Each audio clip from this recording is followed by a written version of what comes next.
가문이라는 제목으로 말씀의 은혜를 나누도록 하겠습니다. 오늘은 어버이 주일이고 또 마침 어버이날입니다. 이 어버이날이 언제부터 생겼는가 찾아봤더니 1970년도에 이 법적으로 정식으로 1973년도에 정식으로 정해져 가지고 지금까지 지켜져 오고 있다고 합니다.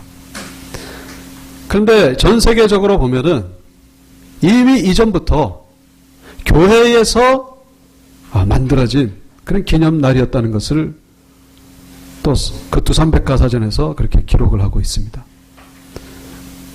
그러니까 이 영국과 그리스 같은 데는 사순절 기간 동안에 어버이의 사랑을 기념해서 주일날 예배에 참석하기 운동을 그렇게 벌였다는 것이죠. 그리고 미국에서는 1910년도에 어떤 여인이 돌아가신 어머님 생각하면서 흰색 카네이션을 교회에 와가지고 성도들에게 다 이렇게 달아드렸다는 거예요. 근데 이거를 시작으로 해가지고 1914년도에 미 대통령 우드로 윌슨 대통령이 생전한 분들에게는 빨간색 카네이션을 달아드리고 교회에서, 그리고 돌아가신 부모님들이 있는 자녀들에게는 그 자녀들 가슴에다가 흰색 카네이션을 달아드리는 것이 시작이 돼가지고 지금까지 5월 둘째 주일은 이제 어머니 날로 지켜주고 있다고 하는 그런 자료를 백과사전에서 본 적이 있습니다. 이 효에 대한 사상은 사실 어느 민족이나 어느 종교에나 들어있기 마련이죠. 그러나 감히 이 기독교의 이 효의 사상, 기독교의 이 가족의 그 전통을 가장 가치 있고 가장 깊은 것이라고 말할 수 있는 것은 그 범위가 영원한 생명에 있기 때문이라고 말할 수 있습니다. 다시 말씀드리면은 자녀가 예수 잘 믿는 거 봐라 효가 없고, 부모님께 예수님 잘 믿도록 해드리는 것보다 효가 없다는 거예요. 좀 더 쉽게 말씀드리면은 부모님을 아무리 잘해드린다고 해도 믿음의 눈으로 볼 때에 그 부모님이 예수 안 믿고 돌아가신다면은, 그렇게 해서 지옥 간다면 무슨 그 효가 의미 있겠는가 하는 것이죠. 그 자녀들이 아무리 뭐 효도를 잘하고 뭐 그렇게 해도 그 자녀가 예수 안 믿고 죽어서 지옥 간다면은 그 무슨 효가 의미 있겠는가 하는 것이죠.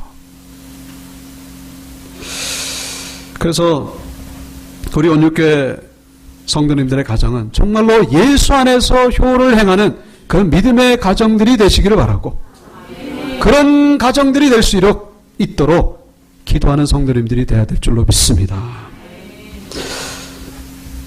오늘 이 디모데후서, 이 디모데후서는 이제 바울이 디모데에게 보낸 편지글이죠.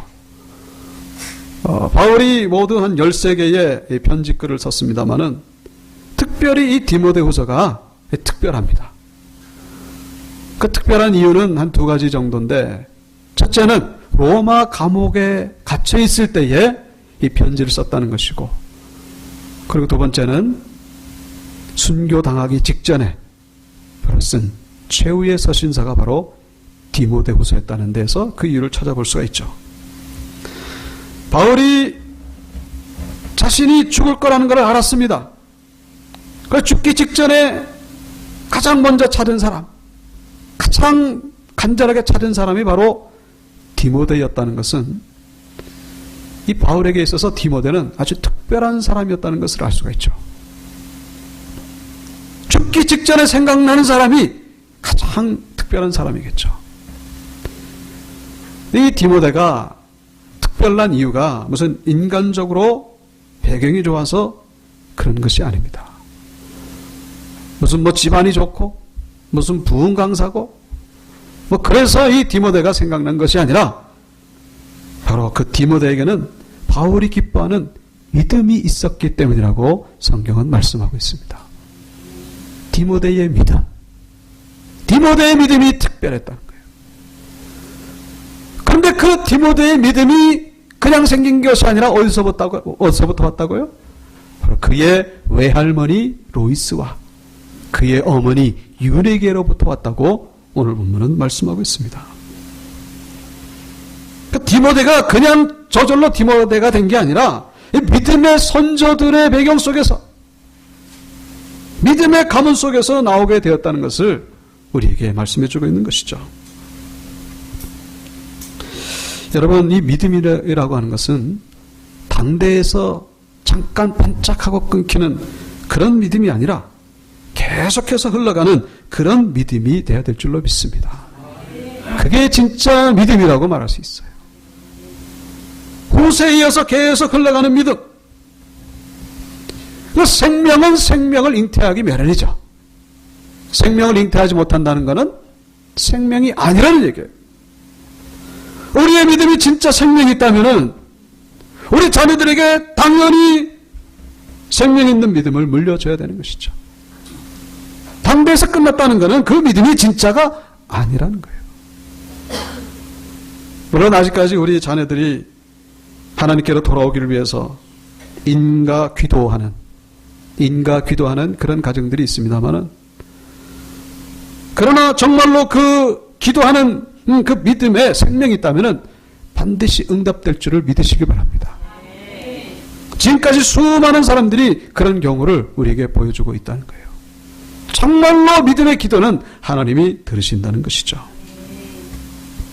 언젠가 우리가 그 오후 예배 때 동영상으로 간증을 받습니다만, 이희돈이라고 하는 그 세계무역센터 부총재를 지내고 계시는 그 장로님에 대한 간증입니다. 근데 이분이 9.11 테러 때 하나님의 은혜로 아주 극적으로 살아나된 것을 아마 아실 거예요. 그래서 비행기를 타고 출퇴근을 하는데 그 전에 한 번도 없었던 배탈이 나는 바람에 화장실에서 20분을 지체하는 바람에 원래 가야 될 회의에 참석하지 않음으로 인해서, 정상적으로 참석했더라면 그때 비행기 부딪혀가지고 그냥 그 자리에서 돌아가셨겠죠. 그러나 이분이 그렇게 지체를 함으로 인해서 회의가 무산되고 이분 때문에 여러 명이 살게 된 그런 간증이 있던 분이시죠. 그런데 이분이 젊었을 때 그 영국에 유학을 가는데, 유학을 가면은 기본적으로 뭐 비행기표하고 또 입학 등록금하고 또 뭐 숙박비 이런 게 있어야 되지 않습니까? 한 뭐 몇천 달러, 몇만 달러는 있어야 되는데, 그래서 공항에 이제 어머님이 나오셔가지고 이렇게 비행기 티켓을 주셨는데 보니까 이게 편도예요. 왕복이 아니라. 그래서 이제 너 한번 가면 돌아오지 말라. 이제 뭐 그런 의미도 있겠고. 그래서 이제 이 봉투가 너무 얇아가지고 이 안에 이제 수표가 들어있나 하고 비행기에 앉아가지고 이제 봉투를 열었다는 거예요. 열었더니 수표는 없고 뭔 메모가 적힌 종이 한 장만 달랑 있는 거예요. 그래가지고 여기 무슨 누구 연락처가 있나? 무슨 계좌번호가 있나? 뭐 이렇게 딱 봤더니 거기 다른 게 쓰여 있는 것이 아니라 너의 조상 하나님이 너를 도우시리라. 너의 조상 하나님이 너를 도우시리라. 딸랑이 글자만 써 있는 거예요. 뭐 내가 잘못 본 건 아닌가? 바닥에 무슨 수표가 떨어지진 않았나? 그러면서 수도 없이 바닥을 뒤지는 가운데에 스튜어디스가 와가지고 제발 안전벨트 좀 매라고 몇 번이나 지적을 받았다는 거예요. 근데 아무리 뒤져도 수표가 나오지 않는 거예요. 어떻게 이럴 수가 있을까? 근데 그럴 정도의 이 믿음의 어머니였다는 거예요. 근데 놀라운 것은 정말로 기적적으로 정말 은혜 가운데에 공부 잘 마치고 심지어 교수가 되고 지금 심지어 무역센터 부총재까지 됐지 않습니까? 그런데 문제는 이 어머님하고 할머님은 믿음이 그렇게 좋은데 이 아버지가 믿음이 없는 거예요. 아버지가. 이돈 이 장로님의 아버지가.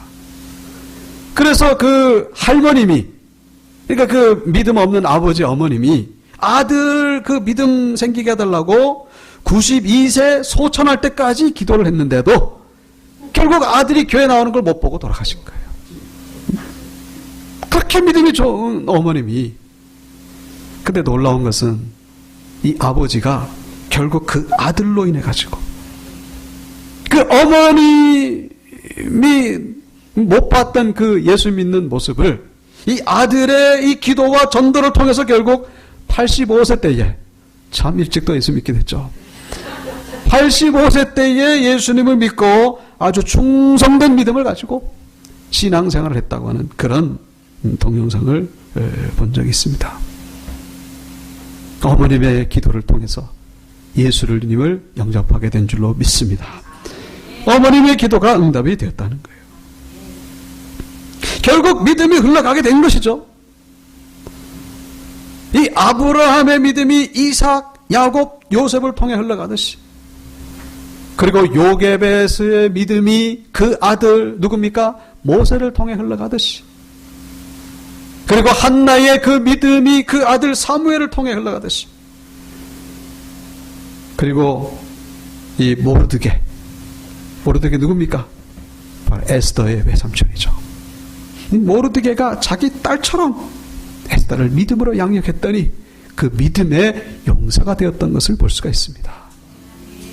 이렇게 우리는 우리의 신앙이 자녀들에게 좋은 영향력을 미치고 그렇게 계속해서 이어가는 그런 믿음의 가문이 되어야 될 줄로 믿습니다. 그게 진짜 믿음이라는 거 한다는 거예요. 오늘 본문에는 이 믿음의 가문이 되기 위한 영적인 원리 두 가지를 말씀해 주고 있습니다. 첫 번째는 디모데의 눈물이라는 거예요. 디모데의 눈물. 4절에 나오죠. 내 눈물을 생각하여 너 보기를 원함은 내 기쁨이 가득하게 하려 함이니. 디모데의 눈물. 이 눈물의 의미가 뭘까요? 이 눈물의 의미는 바로 기도의 눈물이라고 생각합니다.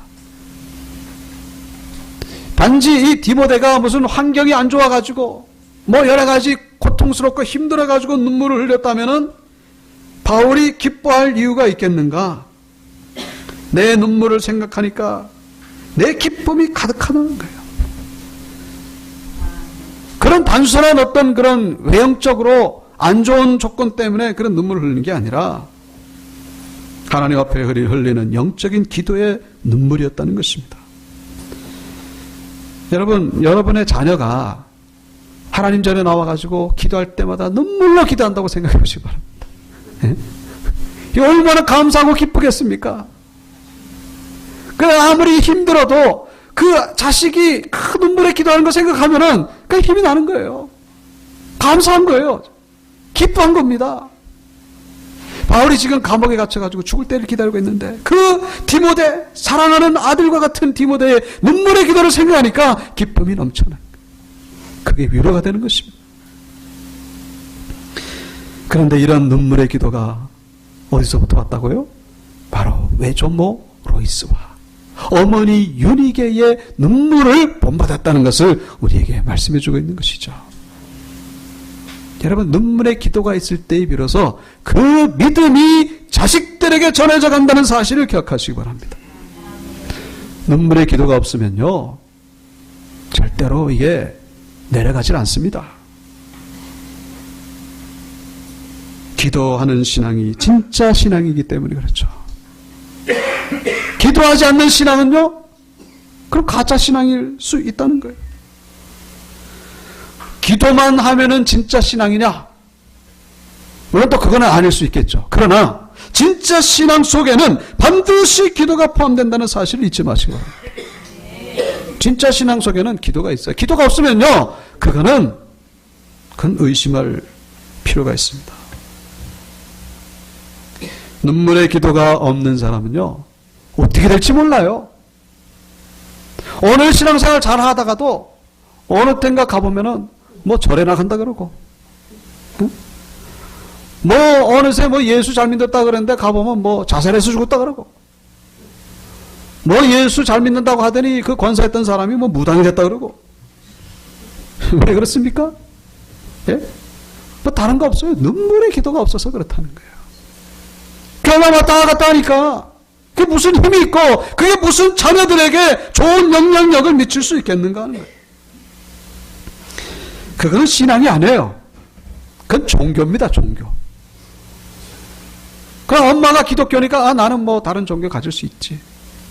여러분, 자녀들에게 영향력을 못 미친다는 사실을 잊지 마시기 바랍니다. 종교에 불과한 거예요. 종교. 여러 종교 중에 하나야. 눈물의 기도가 있을 때 비로소 자녀들이 감동을 받고 자녀들에게 믿음이 전해진다는 사실입니다. 지난 주간에 북한의 김정은이가 제7차 노동당 대회를 했다는 이야기를 아마 보셨을 것입니다.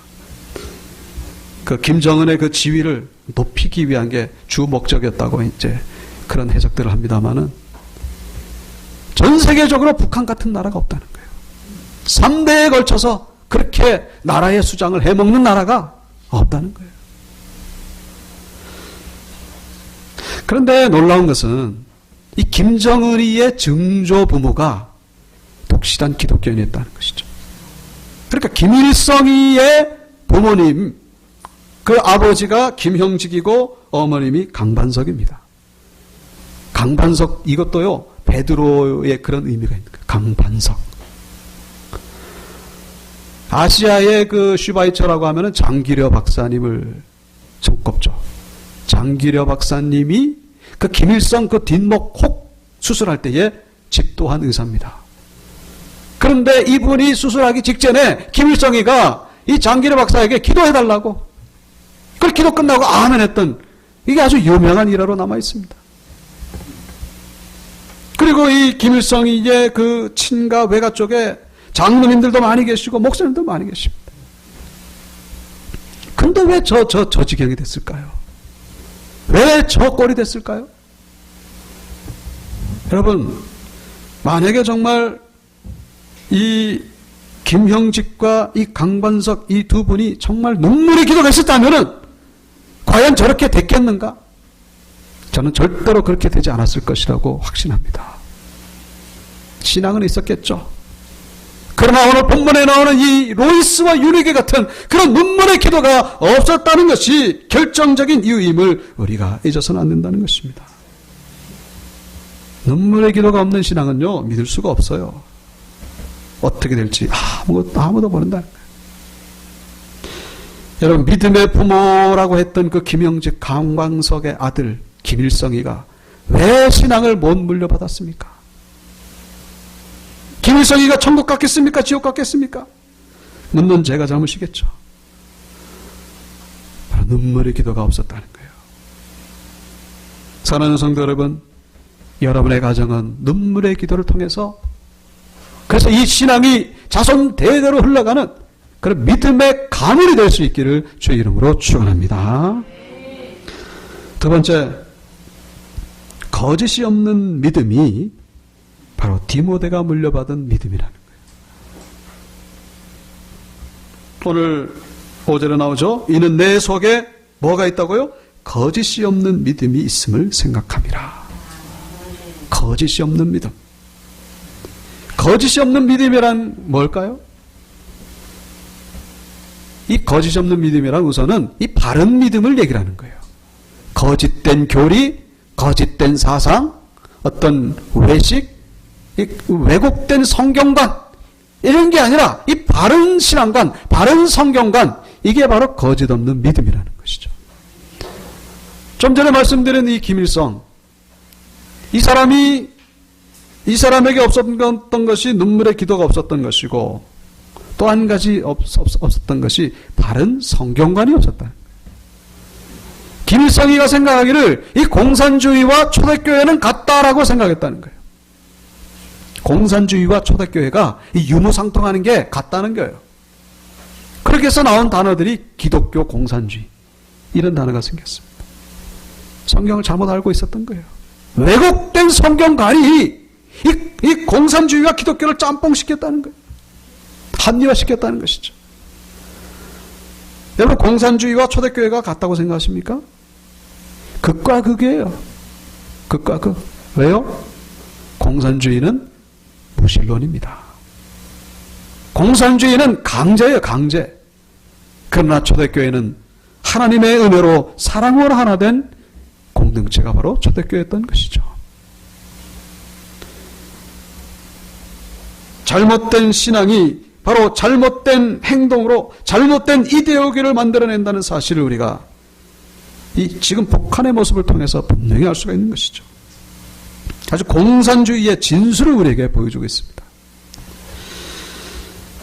지지난 주간에 아신 분은 아시겠지만은 2단 신천지 무리들이 전국에 있는 CBS 방송국 앞에서 걸기대를 한 것을 아마 보신 분 계실 것입니다.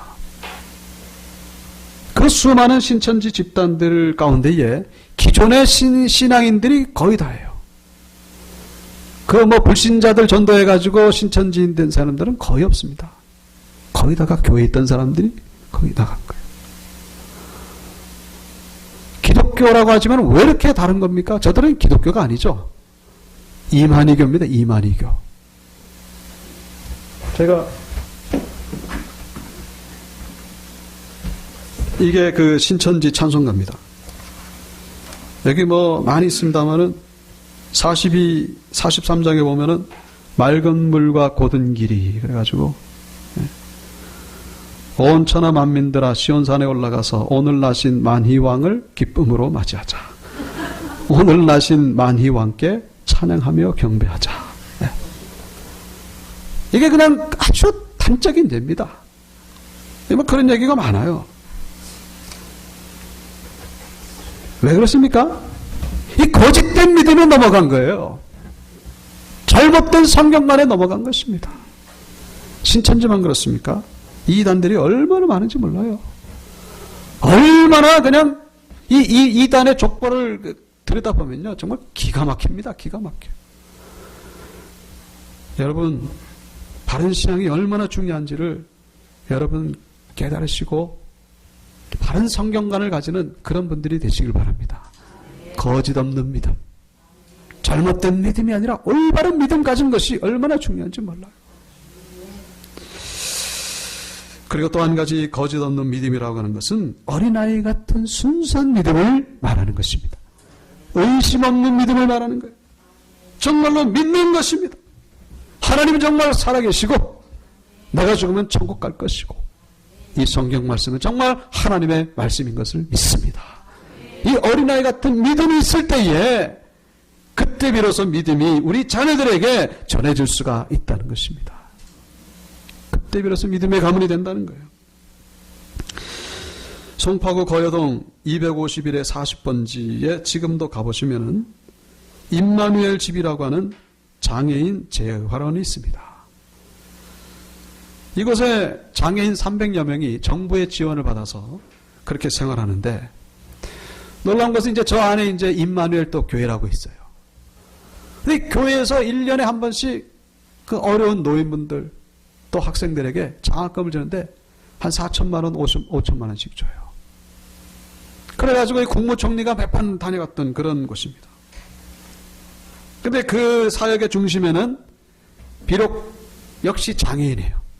사진에 보듯이 양팔에 그 목발을 짚고 계신 김경식 목사님이라고 하는 분이십니다. 근데 이분이 그 2007년도에 우리 교단으로 말하면은 총회장을 지내신 분이에요. 근데 이분이 그 3살 때에 소아마비에 걸려가지고 저렇게 장애를 겪게 되었다고 합니다. 근데 그때 당시에는 일어설 수조차 없어가지고 무릎에다가 가죽을 대고 그렇게 원숭이처럼 그렇게 질질 끌면서 다녔다. 한 번은 그 우연히 숲에 이렇게 들어갔다가 사냥꾼이 이 사슴인 줄 알고 총을 쏴가지고 죽다가 살아난 적도 있었다고 합니다. 근데 이 어머님이 이 아들을 위해서 목숨을 걸고 7개월 동안 기도를 했다는 거예요. 내 아들 일어서기만 하게 해달라고. 그러니까 질질 끌면서 맨날 학교를 왔다 갔다 하니까 너무 마음이 아프니까 초등학교 3학년 때 이제 어머님이 정말로 눈물의 기도를 드렸다는 거예요. 놀라운 것은 7개월 만에 다리에 힘을 얻고 일어섰다는 것입니다. 비록 정상인은 아니지만은 저렇게 목발을 짚었지만은 그래도 일어선 게 어디겠습니까? 그래서 결국 저분이 은혜를 받아가지고 지금도 저렇게 주의 길을 걷고 얼마나 훌륭한 일을 하고 있는지 정홍원 그 국무총리가 몇 번이나 다녀갔던 정도로 그런 간증을 제가 신문을 통해서 본 적이 있습니다. 여러분, 하나님께서 이 어머님의 그 순수한 믿음의 기도, 눈물의 기도를 통해서 역사하신 줄 믿으시기 바랍니다. 그래서 기적이 일어나게 된 거예요. 그래서 지금 믿음의 가문으로 지금 세워져 가고 있다는 것입니다. 말씀을 마치겠습니다. 우리 온육교회 성도님들의 가문, 정말로 믿음이 이어지는 가문이 되기 위해서 먼저 눈물의 기도가 있어야 될 줄로 믿습니다. 바른 신앙관이 있어야 되는 것이고 의심 없는 기도, 의심 없는 믿음 가운데에 하나님께 영광 돌리는 복된 가문, 복된 부모님들 되시기를 주님의 이름으로 축원합니다. 우리 다 같이 일어나셔서 찬송